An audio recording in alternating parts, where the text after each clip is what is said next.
நேயர்களே, தற்போது நாம் பார்க்க போகிற மிக முக்கியமான விஷயம் வேதாந்தா குழுமத்தினுடைய வேதாந்தா அனில் அகர்வால் சந்திருக்கக்கூடிய துயரம் என்ன? யார் இந்த வேதாந்தா?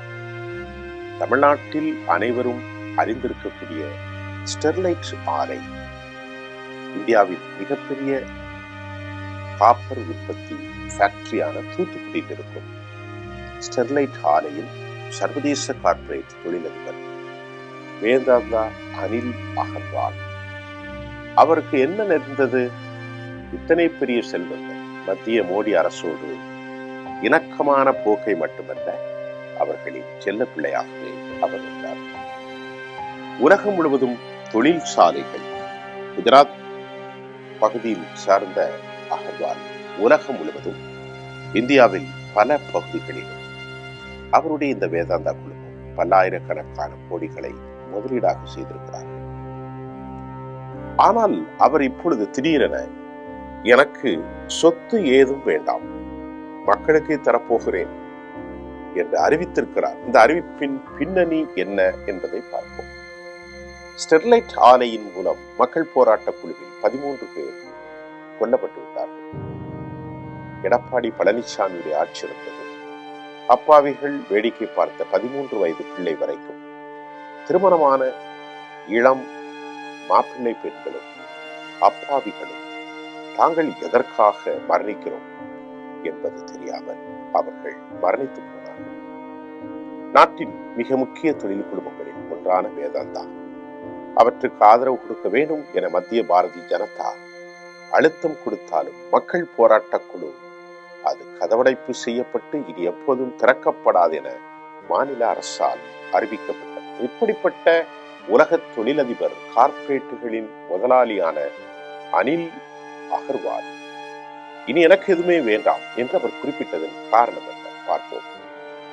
அவருக்கு ஒரே மகன். நாட்டின் மிக முக்கிய தொழில் குழுமங்களில் ஒன்றான வேதாந்தா அவருடைய மகனின் மரணம் தொடர்பான உருக்கமான விவகாரத்தை தற்போது அனில் அகர்வால் பகிர்ந்திருக்கிறார்.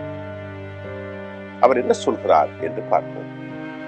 தனது மகனின் மரணம் தொடர்பாக உருக்கமான போஸ்டை பகிர்ந்துள்ள அனில் அகர்வால், இனி நான் சம்பாதிப்பதில் எந்த பிரயோசனமும் அல்ல.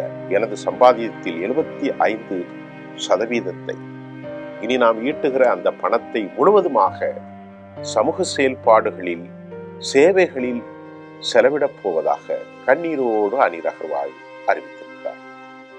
இந்தியாவின் மிக முக்கியமான தொழில் குழுமங்களில் ஒன்று வேதாந்தா.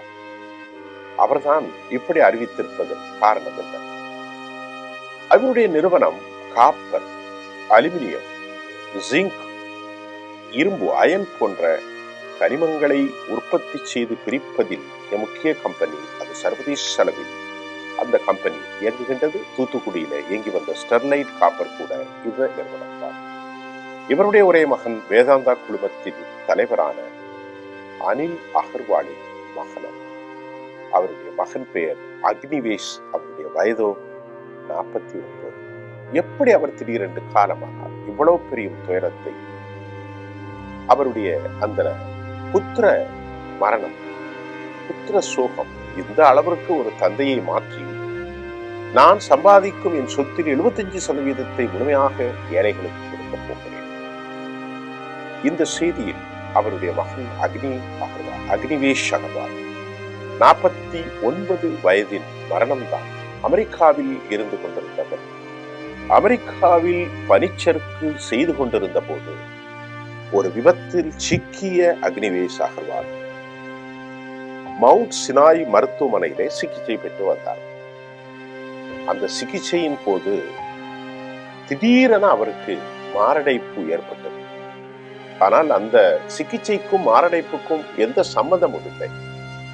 ஆனாலும் கூட அவர் உயிரிழந்தார் என்பதை மருத்துவர்கள் நம்ப முடியவில்லை.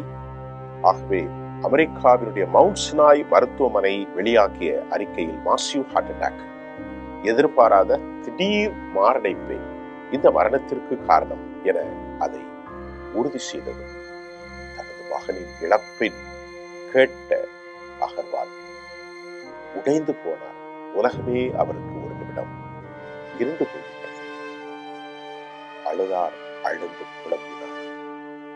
மரணத்திலிருந்து இனி இழந்து போன அந்த மகன் அக்னிவேஷ் திரும்பப் போவதில்லை. மாண்டார் ஒருபோதும் திரும்பிவிடப் போவதில்லை.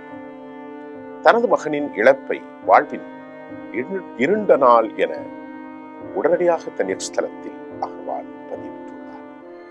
அவர் ட்விட்டரில் மேலும் தனது அன்பு மகன் அக்னிவேஷ், மிகச் சீக்கிரம் எங்களை எல்லாம் விட்டு சென்று விட்டாய்.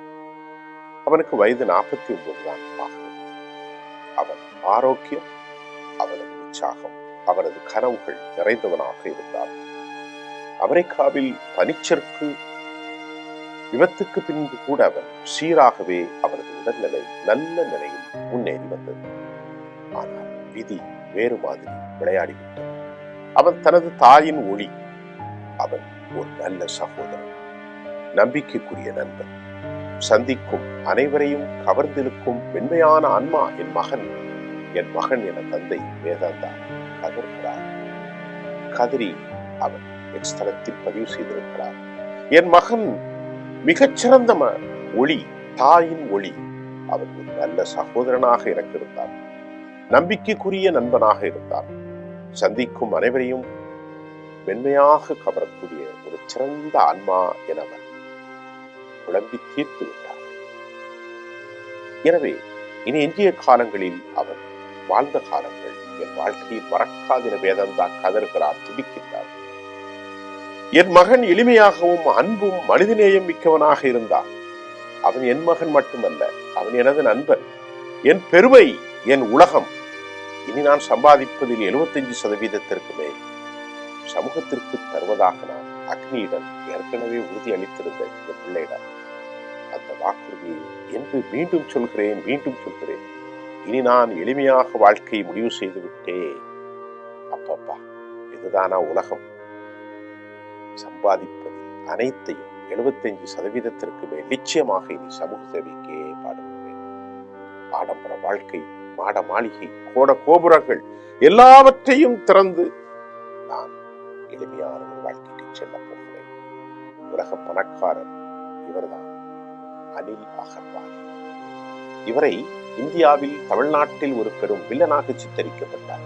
13 பேர் படுகொலை திட்டமிட்டு நடந்ததாக கூட லோக்கல் தமிழ் மீடியாக்கள் செய்தி பரப்பின. இவருடைய சோகத்திற்கு யார் இனி பொறுப்பாகும்? கடந்த 1976ஆம் ஆண்டு ஜூன் 3ஆம் தேதி பீகார் மாநிலம் பட்னாவில் பிறந்த அக்னிவேஷ் ராஜஸ்தான் அஜ்மேரில் உள்ள மேயோ கல்லூரி படிப்பை முடித்தார்.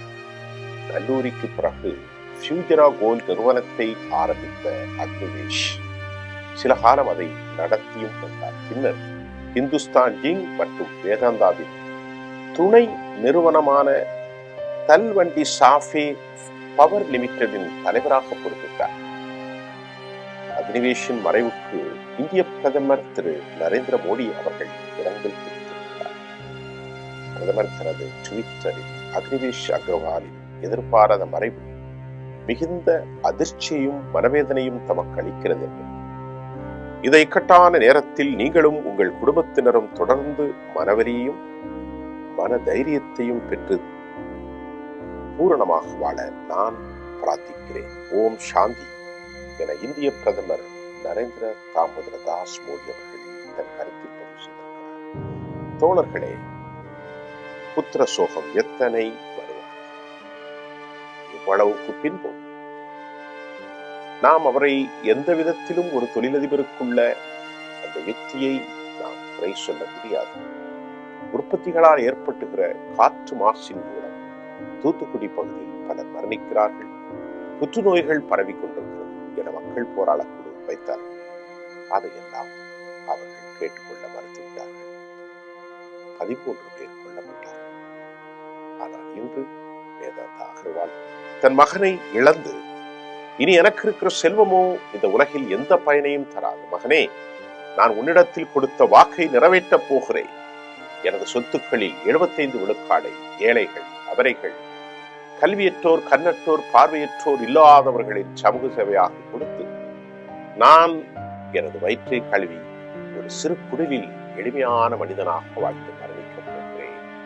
இது எனக்கு போதும் நினைவாக.